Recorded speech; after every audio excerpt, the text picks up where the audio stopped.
Welcome back, my fellow music lovers and listeners. Welcome back to Multifaceted Media Entertainment. And today we got a brand new album review for you guys. Now, in today's video, we're going to be talking about the latest addition to the Weeknd's discography. And this one is called Dawn FM. So without further ado, you know how we do. Let's get into the album review. So, Canada's own Abel Tesfaye, more prominently known as The Weeknd, is back just shy of 2 years since the release of his last album, After Hours, which saw The Weeknd much success back when it was released, despite being snubbed at the Grammys, but who really cares about that? With songs like Blinding Lights becoming the longest charting single of all time. And don't get me wrong, I love that song, but I did not see that coming at all.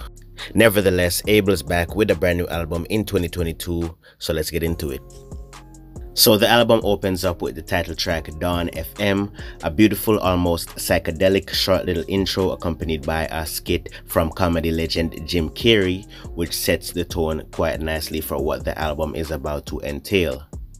And this transitions quite smoothly into the next track, Gasoline, where we're greeted by these seemingly pitched vocals by The Weeknd, which I'll admit kind of caught me off guard at first, and I wasn't quite sure how I felt about them.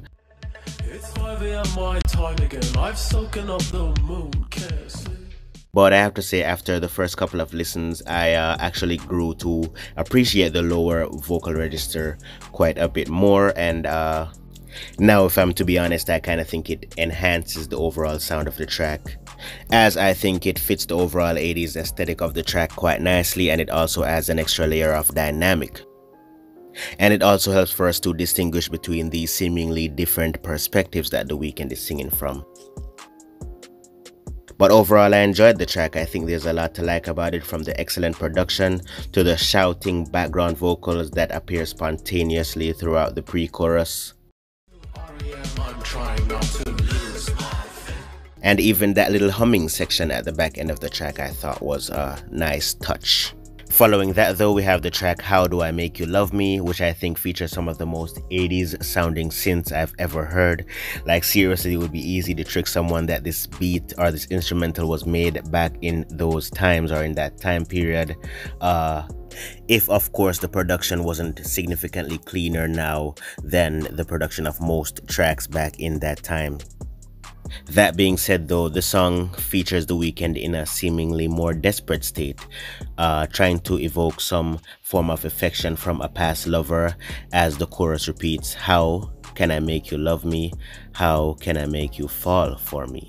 Which is, despite what the tonality of the track would like you to believe, you know, kind of sad. But overall, I thought the track was pretty good. Not my favorite track on the album, but what I really did enjoy was just how smoothly it transitioned into the following track, as some of the core elements of the instrumental just kind of strip back, leaving the mere drums, and then they just kind of build upon that to create the instrumental for the following track, which is Take My Breath. The extended version, I might add, and I honestly thought that was an excellently executed transition. And if you've seen my review for the track Take My Breath, which came out last year following the release of the single, then you'll know just how much I enjoyed it. Great production, great 80s aesthetic, a danceable fun throwback track with some dark elements mixed within if you pay attention to the lyrics. But as I mentioned before, this is the extended version, which might seem a little bit long-winded to some, but I actually think it works quite well within the track listing here. Following that though, we have what is probably my favorite track on the entire album, Sacrifice. And what's there not to love about this song? The guitar riffs are infectious, the groove is incredible, and the hook is fantastic, especially when considering the different pitched vocal harmonies that are layered underneath the main vocals.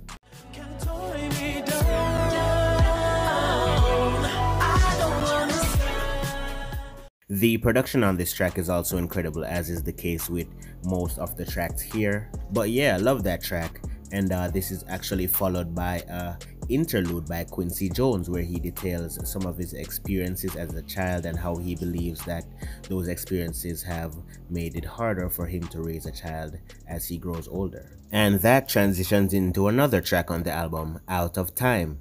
And if Michael Jackson's influence on The Weeknd was ever present on a track, it would definitely be this one. This and the other track called Is There Someone Else? These tracks have melodies that are almost identical to what Michael Jackson used to do back in the day. Luckily enough though, The Weeknd is able to pull this off reasonably well, and at least a majority of the time he is able to bring enough to the track. But as much as I've sung this album its praises so far, I do not by any means think that it's perfect. I do think that the features on the album kinda were underwhelming. The Tyler the Creator feature was just okay, but I do think that the Lil Wayne feature is the one that disappoints the most. He's not really riding the groove of the beat very well, and when he's not doing that, he's throwing out some corny bars that I just can't be bothered with. That's not the album's only offense though. I do think that the listening experience gets a bit tedious towards the midsection of the album, sounding a bit too samey, not enough variation, kinda comatose, kinda sleepy. None of these songs are terrible by any means, but I just think I could have done with a little more energy.